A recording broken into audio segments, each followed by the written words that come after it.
Good afternoon. Good afternoon, Shemalites. And welcome back.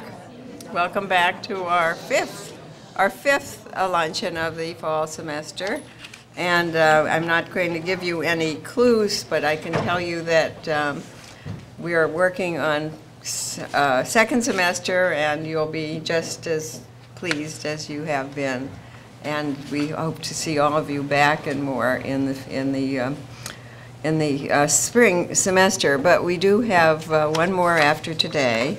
And for those of you who I think you know that a special collaborative program, Shemal and the President's Office, there is a President Quinn will be speaking at 5:30 tomorrow night, followed by a reception. So, while Taiwan may be a wedge issue in the U.S.-China relationship, it's fair to say that it's not a wedge issue at the University of Scranton. Through the untiring efforts of philosophy professor Ann Peng White and the full cooperation of Brian Su and his staff, Abigail, at the Taipei Economic and Cultural Office in New York, Taiwan is almost a second home for many of us here. A number of us have enjoyed the extraordinary hospitality of the Taiwanese people on their own turf, and through the Asian Studies program here at the university, we have enjoyed the pleasures of Taiwan, the history and its art, its films, and its music coming to us directly. The Shemal Forum is pleased and proud to welcome to our World Affairs Luncheon Series today one of our nation's leading experts on Taiwan. John Franklin Copper is the Stanley J. Buckman Distinguished Professor of International Studies at Rhodes College in Memphis, the author of more than 30 books on Asia and international affairs. Dr. Copper comes to us today to discuss Taiwan and the long-standing issue, the wedge issue, that has been an important and disturbing factor in our relationship with China. The issue has a long history, and I hope and trust that Taiwan will be a diminishing hazard in our relationships in the future, and that we can look forward to having robust economic and cultural relationships with both Taiwan and China. We are honored to have Dr. Copper with us today to educate us about the challenges that we face in attempting to forge a future based on the mutual understanding and expert diplomacy that are increasingly necessary in our increasingly interdependent world. Please join me in welcoming Dr. Copper.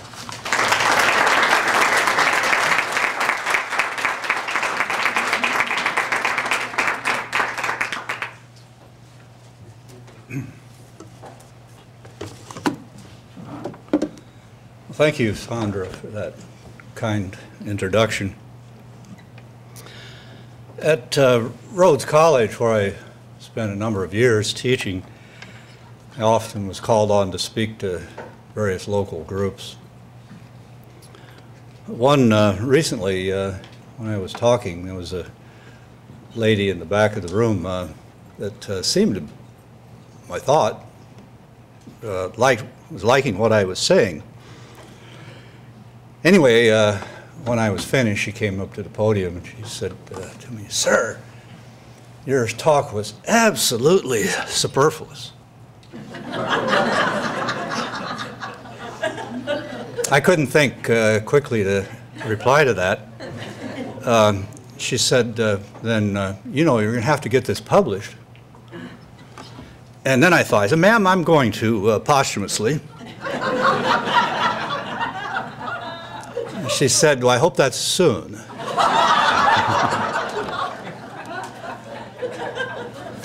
So to not be superfluous, I'll tell you what I'm going to talk about today. And the theme of the talk, my son always tells me he wants to be a writer following in my footsteps, at least sometimes. State your theme in the first paragraph. Well, my theme is this. China's a rising country, fast rising. The United States is not. We're in decline. When you have a major power, as the United States is, the only superpower, and you have the rising power that's an anti-status quo power. That's the recipe for conflict. The only non-negotiable issue, as I see it, between the United States and China is Taiwan. So I'm going to talk about three different things today: the rise of China, the situation in the United States, in the world, and the Taiwan issue. There are three separate topics, but I promise I'll connect them, or I'll try it. First, the rise of China. Being a long time in the field of international relations and having been a professor for many years, I get surveys often. I got one a year or so ago from the Council on Foreign Relations. That's the premier organization that deals with, non-governmental organization that deals with U.S. Foreign affairs. And that question on the survey was, what is the most important issue or trend in international relations today? And it had a list of them. The rise of China was among them, along with terrorism, environmentalism, the rise of Islam, a number of others. And naturally, I checked the rise of China box there and sent it back to them. I felt that was accurate. I checked later, and I won. That was the one that was most checked. Also, there have been some surveys of public opinion about what is the major issue for the United States in the world, and that is the rise of China. Let me address that a minute or so. 1949, China became a communist China with the rise of Mao, his defeat of Chiang Kai-shek and the nationalists. The new government was noticed everywhere. Many in the United States thought that communism was what China needed. It brought unity to the country. Mao had a purpose, a plan for economic development, which seemed plausible, and a lot more. We took notice. In fact, there was fear in the United States about the rise of China at that time, and the fact that we were proclaimed China's enemy, and we did that back to them. Well, come 1979, 30 years later, it had failed. This had nothing, had materialized. At that time, 1979, 30 years after, looking at China's prospects, particularly the view is popular now that the means for power and influence in the world was economic. It wasn't so much military anymore. We'd been in the nuclear era for some time. No one had used a nuclear weapon. And it was clear that to have power and influence, you had to succeed economically, and China hadn't done it. In terms of growth, China was below the average in the world. In terms of, we now hear a lot about how much money do you have. China's got lots of it now. But it's not 1979, China was not in the top 20 of nations in the world, even though it was #1 in population. In terms of foreign trade, China was not in the top 20. Hong Kong, which just is a city, you know, was trading more than China, the largest country in the world. That's because Mao said that he did not want a dependency relation created with the capitalist world and restricted trade. China tried to be self-sufficient. Well, this was a mistake. Deng Xiaoping realized this, and he said, we've got to do something different, and he did. He said, no more planned economy. We'll go to the market. No more autarky, being self-reliant. We'll engage in trade. We'll borrow money. We'll ask foreign investors to come into China. And he did that and was extremely successful at it. And since then, China has been growing at around 10% a year. You ask the economists about economic growth, 10% is miracle growth. Very few countries ever do it. If they do it, it doesn't last very long. China's done it. Not only that, but China's the only big country that's ever done it in a sustained way. Well, that has made China a great power. In 1979, as I mentioned, China was not in the top 20 in foreign exchange. Now China's number 1. We've got more money than any country in the world. China's the leading trading nation in the world. And China's giving foreign aid and making foreign investments like we've never seen before. Africa's doing well, some say, simply because of Chinese money. Some Asian countries, Cambodia, Burma, others, where we're giving millions of dollars in foreign assistance, China's giving billions. Look at the other ingredients of power and influence in the world. When I was a student, steel was a big one. Well, we know that's not true anymore, but consider it. When I was as a student, the United States, the Soviet Union, leading steel producers, and Japan. China's bigger than all three now. Manufacturing, China's become the manufacturing house of the world. When you go to the store, made in China, made in China. You probably remember when this happened, the shirts you bought, the athletic equipment and so forth, made in China. If you haven't kept up, these were all labor-intensive products, not capital-intensive, not technology-intensive.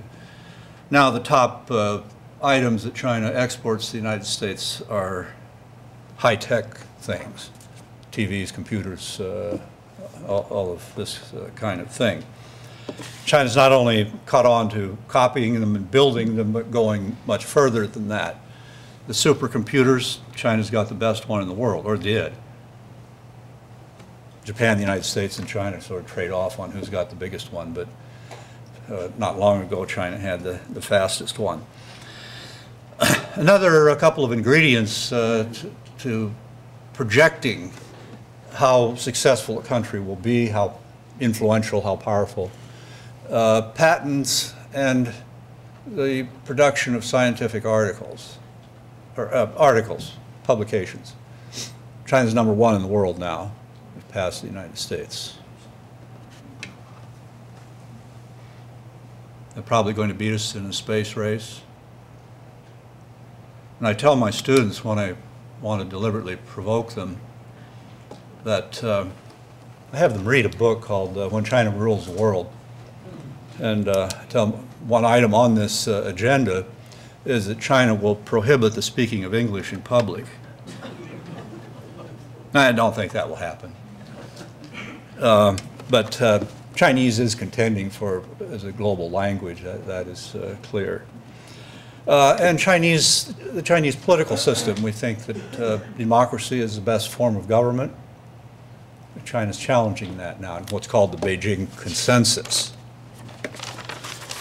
Okay, now let me turn to page 2 here, or part 2, to the United States. The United States is in decline, or so some people say. Depends what you mean by that. Remember the story of the 2 farmers that met out in the field in Vermont or wherever it was? They were good friends, but they didn't talk much. One of them asked the other one, "How's your family?" He didn't answer for a while, a couple minutes. Then he says, "Relative to what?" And he went on his way. Anyway, the United States is not declining relative to nations or areas that we often compare with, meaning Japan and Europe. The Japan threat is gone, it's never coming back. Europe is not doing well and probably won't in the future. The United States will do better than Europe or Japan. Fred Smith, who's the chairman of, founder of FedEx, lives in Memphis. He said this just recently. If anybody knows anything about international business, I suspect he does. But relative to China, the United States is not doing so well. Talking about economics being the basis of power and influence, you've all heard, I'm sure, that the United States did well during two past administrations, the Reagan administration and the Clinton administration. Our growth was good, stock market was good, we were experiencing prosperity and so forth during those two presidencies. If you look at, make a comparison with China, our economy never during those two presidencies ever grew half of what China was. You've heard recently the 1990s era of prosperity in the United States, Clinton administration. I have to be a little careful here. You know, you can deceive people. I do that sometimes. Clinton was president for only 8 years. That wasn't all of the 90s. Some of that years in the 90s weren't so good. But if you look at the 90s, China grew 4 times as fast as the United States. During the best years that we had, there was not one year where we did better than the worst year for China.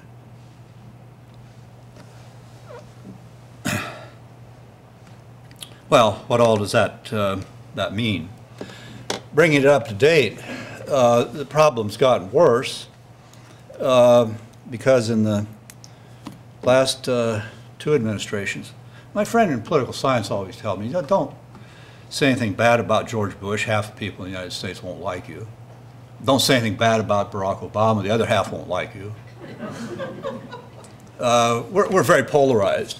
But the truth is, we haven't done well particularly compared to China during each of these presidencies. George Bush cut taxes to stimulate the economy. It did. He launched a war. That stimulated the economy too. But you can't do both of these at once. That doesn't work very well. Barack Obama tried stimulus. The Keynesians all said that would work. China tried it and did it very well. We did it and didn't do it so well. The difference seemingly was the fact that we didn't have money to do it. We had to go into debt to stimulate the economy, and that creates uncertainties. So China keeps going, and we're not doing relatively well compared to what I view as our competitor in the world. We've accrued an awful lot of debt. Much of that external debt is to China. The last figure was 1.3 trillion. That's a lot of money. If you saw the Jimmy Kimmel show the other day, he had some youngsters on the program, and he asked, you know, we've got this huge debt. You all see that? Asked one of the kids what do we do about this? One of them said, kill every Chinese. Well, that didn't make us very popular, him saying that, but it was on the air and got around a lot. Now, the financial situation in the United States has created some problems for us in realms we don't think of when we think directly about economic problems. Education, research and development, these things, the military budget, all depend upon a healthy financial situation in the United States. In education, our educators go out around the world and compare our quality with those in other countries. And we're ranking some 30 or something like that. Singapore ranks first, Japan second, Korea third, Taiwan fourth. Well, research and development. Our R&D spending is increasing by about 2.5% a year. China's is increasing 20%. Military, And here's a lesson on how things change, and how they change very fast, sometimes before we can even grasp them. During the Bush administration, the neocons had this idea that the United States should, we're in a position unprecedented in human history where we could control the world and spread American democracy everywhere. And one of the arguments they made is that the spent U.S. military budget exceeds others by such a huge margin. In fact, what they did, they added up the number 2 to 18 or 20, whatever it was. Adding all those others together didn't equal the United States. I mean, kind of mind-boggling. And some said at that time, and there really wasn't much of a challenge of this, what if every country in the world would get together and declare war on the United States? They wouldn't win. We had that much of an advantage after the Soviet Union collapsed. Well, but what do you do with that? That's another matter. Then, of course, the military budget doesn't tell you everything. And the advantage there didn't last. Project to 2025, that's just a little over a decade, China will pass us in military budget.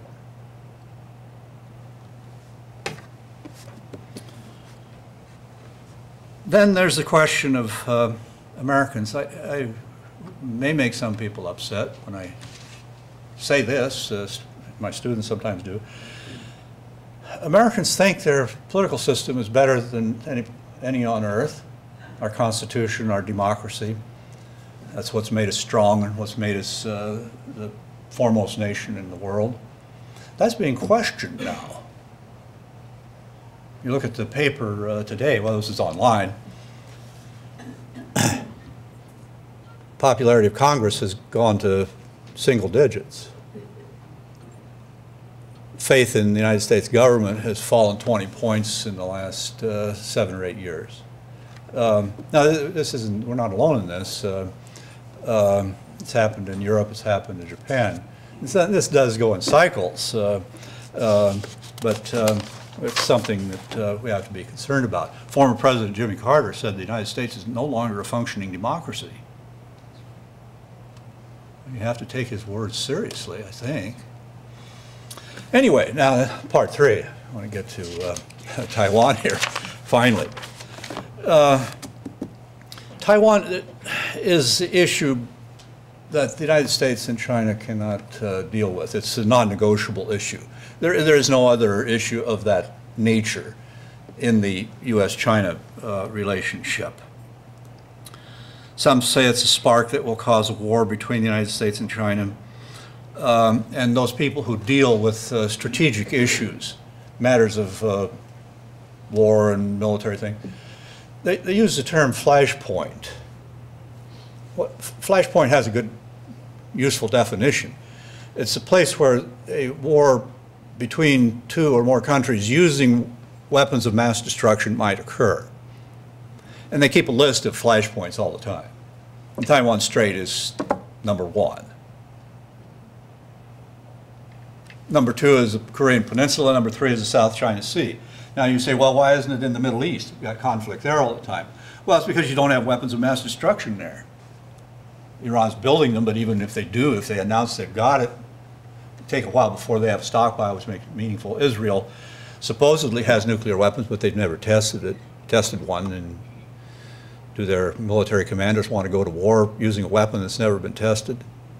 Well, Israel might. I don't know, most countries wouldn't. But there simply isn't weapons there. There's fighting, a lot of it, terrorism, so forth. But then Pakistan and India, they're unfriendly. Both of them have nuclear weapons, and they might go to war. In the cold, hard reality sense, someone would say, so what? Well, that isn't very nice, but a conflict between India and Pakistan is not going to draw in the United States, China, or Russia. So it isn't, in the ultimate sense, that serious. Okay, well, let me talk about Taiwan a minute. Taiwan's an island off the coast of China. It was populated 10,000 years ago, not a million years ago, as most places in Asia were. It's populated by people probably from Southeast Asia or South China, before South China was what is now China. The Portuguese in the early 1400s were out in Asia. They saw Taiwan from the ship. They didn't go there. And the sailor said, look over there, and the captain looked, and he wrote down in his logbook there, Ilia Formosa, which means beautiful island. And some people ask me, is Taiwan nearby Formosa? No, Formosa is the old Western term for Taiwan. The Dutch came and colonized Taiwan for a generation. Taiwan was the first place in Asia that was liberated from Western colonialism. For the rest of Asia, most of it took until after World War II. Well, Taiwan was then self-governing. Then for a couple hundred years, it was governed by China.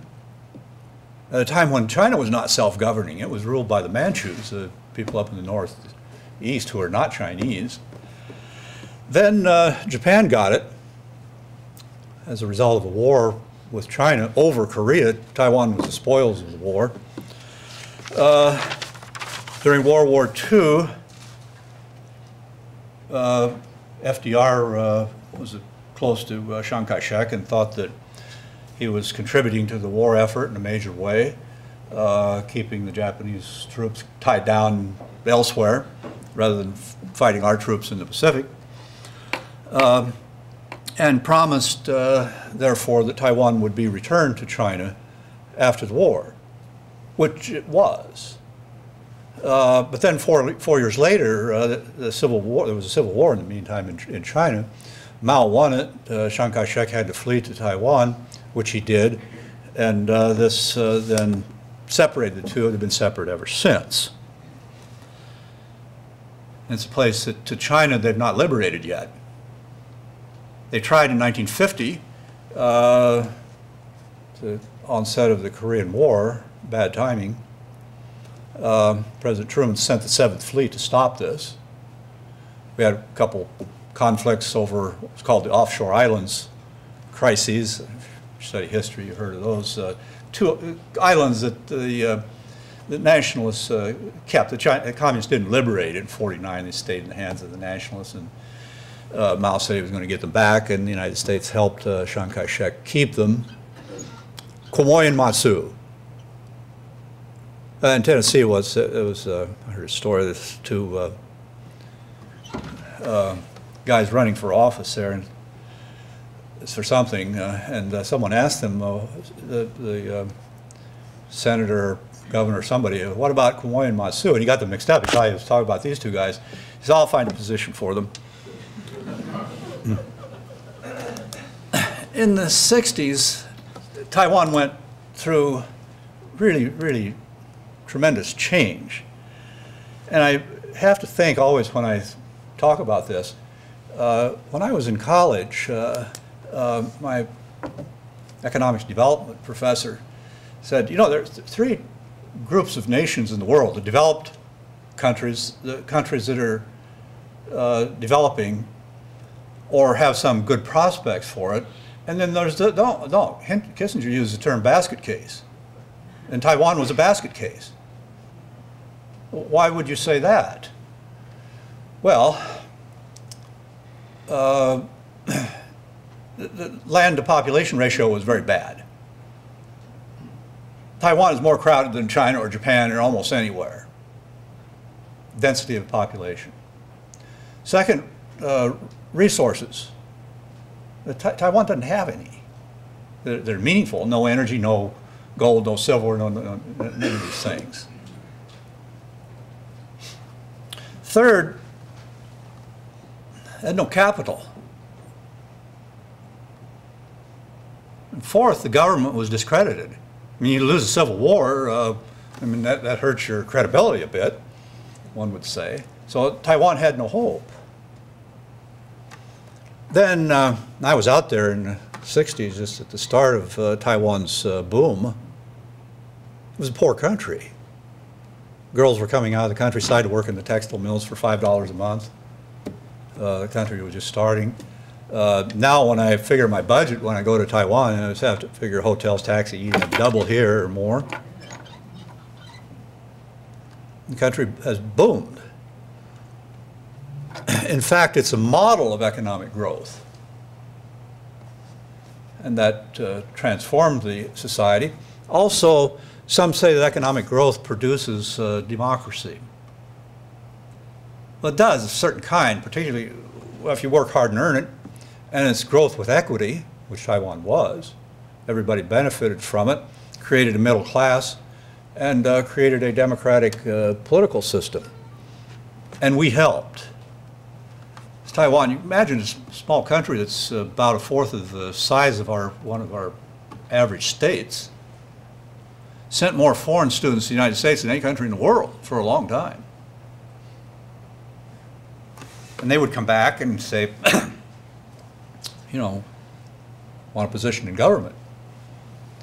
And what you had in top echelons of government is a bunch of people with degrees from top universities in the United States. And they liked democracy, they liked American-style democracy, and that's what Taiwan has. Well, things happen internationally that affect everybody and sometimes don't consider what should be considered. When Richard Nixon was elected, his mandate was to get out of the war in Vietnam. And he wrote a piece in Foreign Affairs telling exactly how he was going to do that. One of the most important things was to have a different relationship with China. No longer was China going to be our arch enemy, or maybe not even our enemy. And he did what he said. He went to China, pursued a different relationship. But then here was the Taiwan question. What do you do about that? Well, Nixon was a tricky guy. He thought of something here. He wrote down in this Shanghai communique that the governments on both sides, China and Taiwan, agree that there's one China. Well, Chiang Kai-shek and his later leaders agreed that was the case. They wanted to go back to China. So that was true, technically. Didn't ask the people on either side. Asked the people in Taiwan, they would say, no, we don't want to be part of China. Asked the people in China, they would say, well, Taiwan, who cares about Taiwan? Didn't have any, you'd get no opinion if you asked that, mainly. Well, Nixon also introduced the idea that this conflict has to be resolved peaceably. Well, how do you resolve a conflict peaceably unless both sides are at least in some ways willing? So nothing happened. Nixon, of course, encountered Watergate and left the presidency. Otherwise, maybe he would have thought of something. It left the problem then for Jimmy Carter to solve, and somebody in his administration told him, look, your popularity is bad, the Panama Canal and a bunch of other things didn't help your opinion rating, so you better do something. And Nixon had never established formal relations with China. He said, you do that and it's going to help your popularity. He said, okay, and did it. Didn't consider the Taiwan matter. And he did it at Christmas time when Congress didn't have any input, deliberately. So when Congress came back, they wrote the Taiwan Relations Act, which established a relationship with Taiwan. It was a Democratic-controlled Congress. It didn't particularly like the president, but more than that, felt something had to be done. Well, Taiwan continued to democratize, and in '96 had an election, a different one, because Taiwan's election to the presidency was indirect. They changed this, and now they had a direct election. And direct elections symbolizes democracy more. They had one, and China didn't like it, and did missile tests right off the coast of Taiwan, which was, you know, somebody do that to you. Somebody do missile tests off our coast, not going to like it, upset everybody.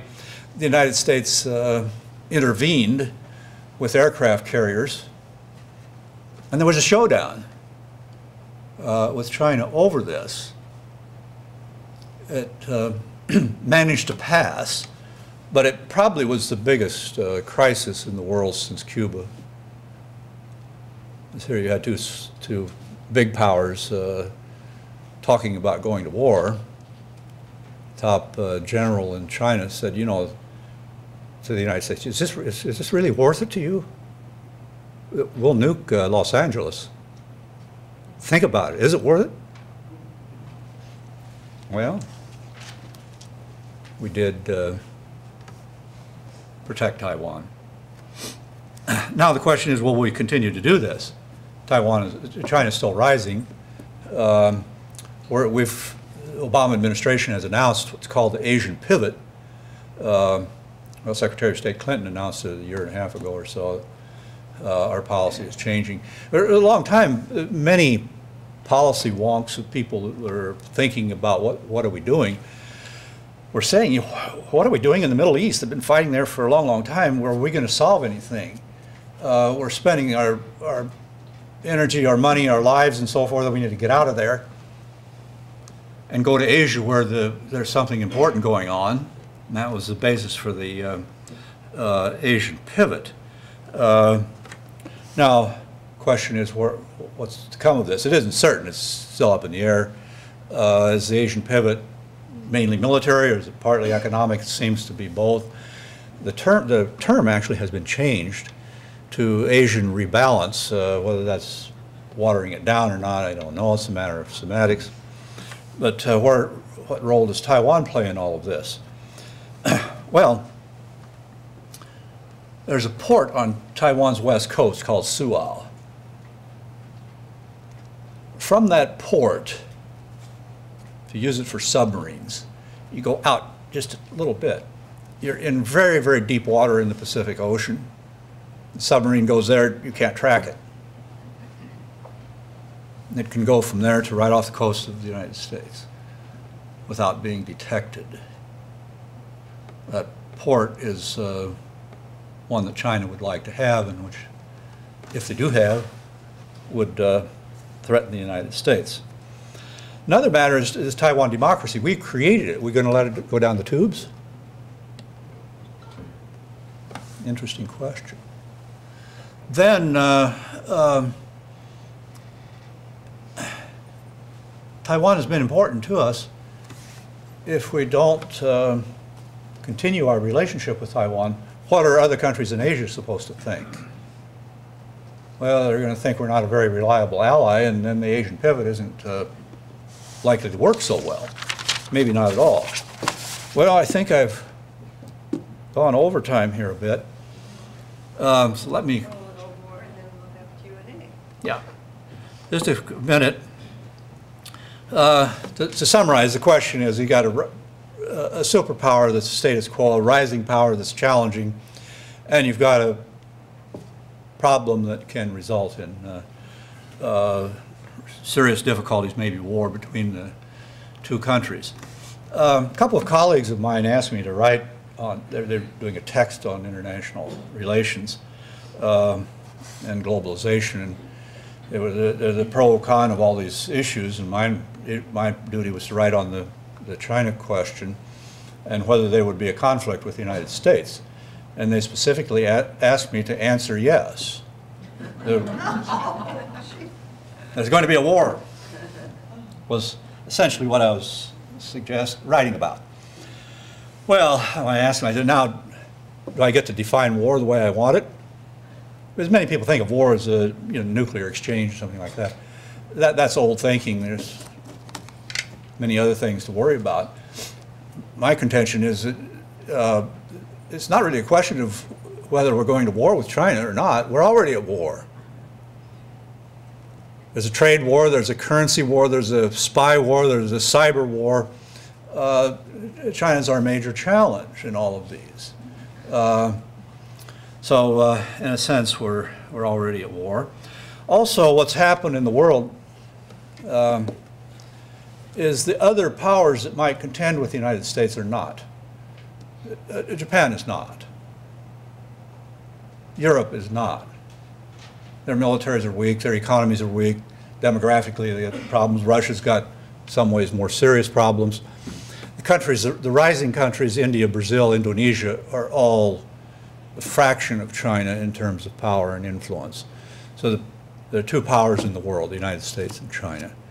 And how we get along or don't, that's the question I leave for all of you. I was helping a high school girl a year or so ago. She was involved in foreign affairs and so forth, and I was coaching her, and she said her teacher said she talked a lot, and told her next time you come, your assignment is tell me about Socrates in 3 sentences. She said Socrates was a philosopher. Socrates talked too much, and Socrates got poisoned. I'll end on that one. I'm sorry for...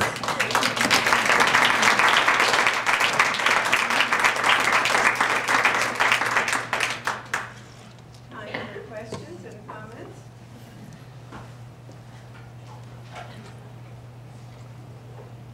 Yes. Yeah. Sure, go ahead. I'd like to address a question about China. I heard a comment on NPR, it was either this morning or yesterday morning, talking about that China wants to change their production policy of no longer having cheap labor producing cheap goods to sell overseas. They want to have a higher level of production with more economy in the workers and more at home. Mm-hmm. They want to take the farmers away from the fields and bring them into the cities and put them in the factories. And I'm thinking, oh, that's fine, except here's a country that can't feed themselves or has trouble feeding themselves. How are they going to feed themselves now if they take the farmers away from the farms to put them in the factories? So how do they plan to feed themselves? Excellent question. There's the top party meeting going on right now. They're going to talk about this. Well, the first question is China's is saving too much, investing too much. They're overproducing, but this is all for exports. Well, global markets, we don't have any money anymore to buy all their products. Same in Europe, a lot of other countries. So this is unsustainable. And what they have to do is develop their own market, which they're in the process of doing. Plus, a lot of they've got a glut of money. Now, they're giving a lot in foreign aid and foreign investment and creating markets artificially that way. We did this for a long time. That will help resolve the problem. Now, your question is directly on food. Well, China's the most populated country in the world, with a little over 20% of the planet's population, with 7% of the arable land. So they do have a shortfall, obviously. Their solution under Mao was very different. He said self-sufficiency. Well, that didn't prove to work. Deng Xiaoping said we'll trade. So the farmers were told, you raise whatever you want. Don't raise grain if you don't want to. And they didn't. They produced other things.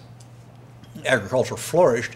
But still, you got the shortfall in many things, meat and grains and lots of things. Feed grain, China just doesn't produce enough. So they have to import it. Well, one theory is that it doesn't matter. All these things are for sale. You just go out in the market and buy them. The trouble is, such a big country as China buys so much, then it distorts the price. I mean, Japan, the European countries are not self-sufficient. They don't care. So we'll produce something and sell it, and we'll buy food. That's sort of become China's position on this. But they are still afraid because they're afraid that we'll boycott food. Nixon did it. with soybeans. He stopped the sale of soybeans to Japan back in the 80s. And the Japanese went berserk when it happened. Well, we got over it, but China's worried. And there have been cases in 2008 or 2009 when there was the grain-producing countries of the world had some problems with drought or whatever. Grain production all at once went down. They became very concerned about this. And what China's done is, they're criticized for this, not exactly fairly, because the other countries have done this too. They go out and around the world and buy land. But China's probably only about 5th place in doing this. What they've done also is they invest billions here and there, and they've got lots of billions of dollars. Brazil and Argentina particularly say, okay, we'll lend you this much money for this project, agricultural project, to produce these things which you sell to us. That's a contract. I mean, it's legitimate, or so it would seem. In some cases, China has combined the two. They promise the investment, and then they say this land belongs to us, but it's for a 20-year lease. So you get it back in 20 years. So they've thought of various things to solve this problem. But you're right. See, what they will tell you is, see, Deng Xiaoping said the farmers are not efficient. They're not productive. Their productivity increased so much when they came into work in the cities to work in the factories. They're still doing this. And the present policy is to do it more. But how long can you do it? And how much, to what degree of dependency do you want to tolerate? We've talked about the oil weapon, but some people said the United States has a bigger weapon, the food weapon, supposing we decide to use that. How big an issue is Taiwan in China's view at this point of priorities? That's hard to say.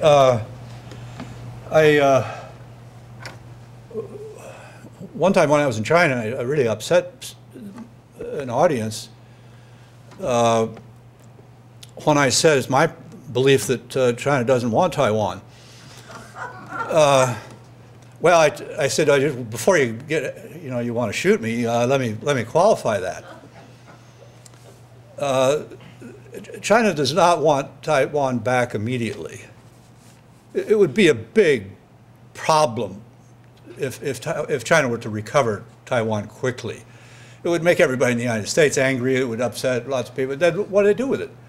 A million people in Taiwan would leave. How do you maintain everything? Relations between China and Taiwan are quite good. There's lots of commerce, they're loaning money. So why upset things? It's the military that in China that makes problems about Taiwan. They think if they were to be more assertive, then they could justify their military budget. This happens in the United States too. In other countries, you commit, you have some provocations here and there. It helps your argument for larger budget. What I think will happen, should, because China said Taiwan belongs to us, it's our territory, and they feel quite strongly about that. The United States feels very strongly about the fact Taiwan should have the choice. If you do opinion polls in Taiwan, you ask them, do you want to be part of China, or do you want to be independent? They're doing all kinds of polls on this. Well, there's another choice, and that is do nothing, keep the status quo. That's what gets the most support. Decide this later. It is a problem that should be decided later, not now. Now,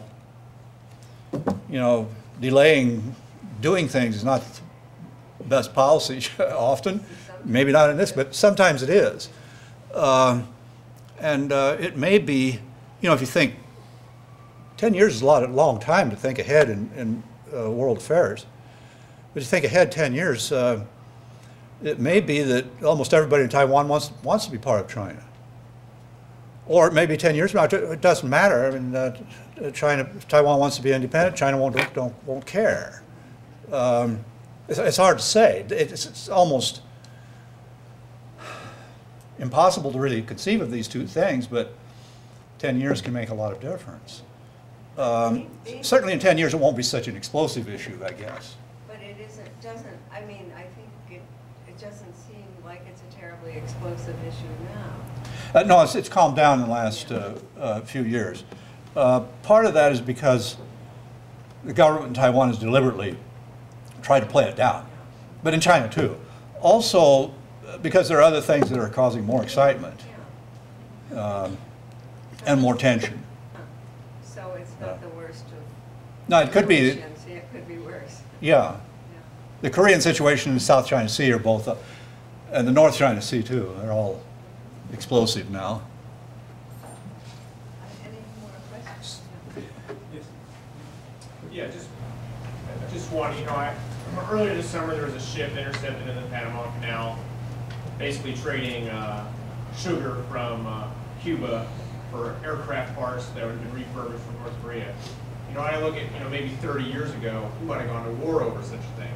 Well, today everybody's like, who cares? And I almost wonder, do you think this is going to be the same type of issue? You know, this used to be very explosive as China gains prominence. In Taiwan, you said yourself, is not a resource-rich country other than the sea surrounding it. China clearly has a sea power to dominate that if they want to. Will this continue to just sort of diminish and fade in importance over time? It might, I hope so, but it's too big because the United States and China are seeing some diametrically opposed points of view. To China, it's a territorial issue, so it's hard to see it dying down. But you're right. You know, Cuba importing weapons from North Korea some time ago would have caused real problems here. Now you know, you talk to people in you know, in the military that I talk to anyway, and dealing with strategic issues. Cuba's not much concern to anybody. And North Korea exporting weapons, they've been doing that a lot. In fact, North Korea has been exporting the know-how going into nuclear weapons. What could be more serious than that? But yet we haven't really done anything. Iran has been helped by North Korea. So has Pakistan. We haven't done a whole lot about it. So we seem to not care about this so much anymore. My own theory is, I'm probably getting ahead in the future a little bit too much, but the last issue of Foreign Affairs, if you read that magazine, there's really a startling article about scientists now. So you can make a hybrid flu and make it much worse, much more contagious, much more deadly. But now the technology is available to not only to improve upon germs that currently exist, but make new ones. And if you're going to make new ones, you should be able to make some that are almost 100% lethal and that spread very easily. In other words, there's been tremendous progress in biology in doing this. Nuclear weapons, see, who's going to make a nuclear weapon that we can't find, that we don't know about? It takes money and scientists, and they're easy to detect, and really not many are going to do this, and not many are going to let it spread if they do it. So maybe, you know, when you talk about nuclear weapons, we may be worrying about the wrong thing and should be thinking of germ weapons instead. I'm a futurologist of sorts, so I try to look ahead. Sometimes I look ahead too far. We learned that China increases military budget nearly 10% or even more annually. And China flexes muscles in East China Sea, even South China Sea. And the Prime Minister of Singapore, ex-Prime Minister of Singapore, Lee Kuan Yew, and he said we need the U.S. show more presence in this area. So some scholars say we need adopt engagement or containment or engagement. So he just mentioned Asian pivot policy. To what extent can it work? Well, it depends on us getting out of the Middle East, because we're spending so much of our money and our energy and our lives there. The argument is we've accomplished little or nothing, and that's about what we'll accomplish in the future, so we should get out. That's the whole gist of the Asian pivot. So what we do in Asia depends upon us transferring a lot of our money and weapons to Asia, which in my opinion we should be doing. Well, in my opinion, we should have been doing it a long time ago. Asia is important to us. The Middle East, we're not what are we going to accomplish there? And oil's always been the argument. But now it looks like the forecast we're going to have plenty of energy here. So my view is we should get out and get to Asia.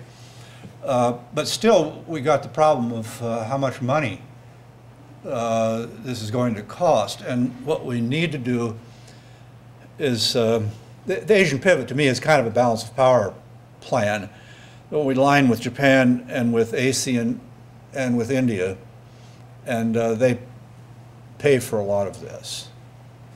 Then it will work. Otherwise, I have doubts about it.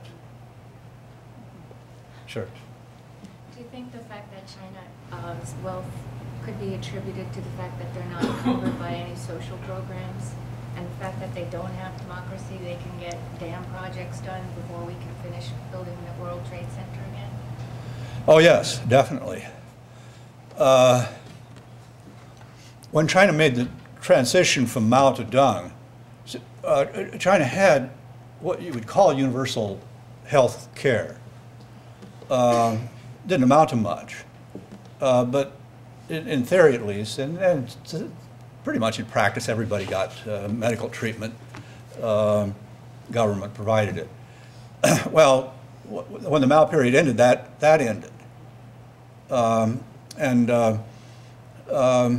In China, essentially, during the early years of the Deng administration, you got medical care if you could afford it. And doctors would literally tell people, go home and die. Since then, this wasn't, see, there were a lot of people that had medical insurance through the government, through their employer somehow, or they paid it. But there are a lot of people that didn't. Well, since then, they've developed this called net for helping poor people, some of that in China now, and it's increasing because they can afford it. And they're going even further than that. The number one person in field of genetics, who had a couple of $1 million grants from Princeton, recently left. China bought him. And these really, really super expensive things for doing genetic diagnosing and things, well, they cost $20 million a piece. There's a company here that's developed them. They haven't sold any here. They've sold 30 or 40 of them in China. They've got the money. And regarding dams, too, China just does things quicker. They decide to do it, and they do it.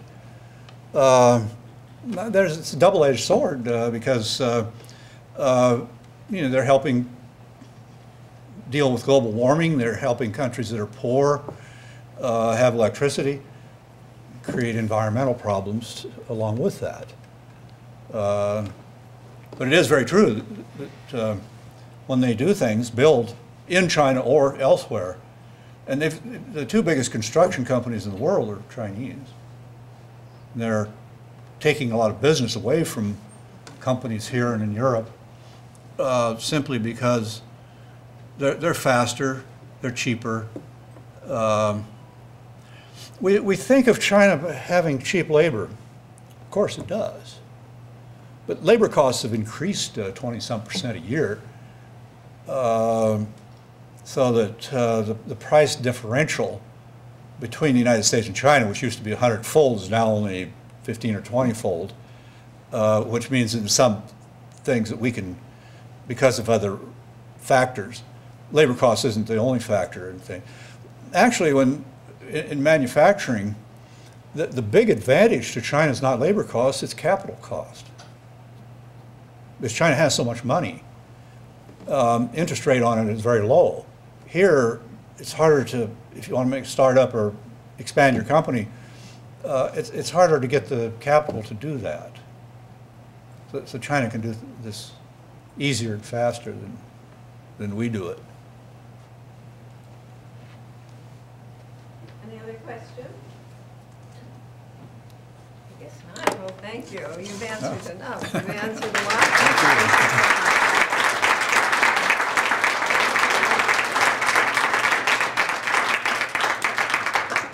We thank Dr. Copper for these insights into a place that we don't know very much about. That's very important. And we thank him, and we ask you to come back to our final luncheon on December 5th, and we will have some reports on what's coming up next. Thank you.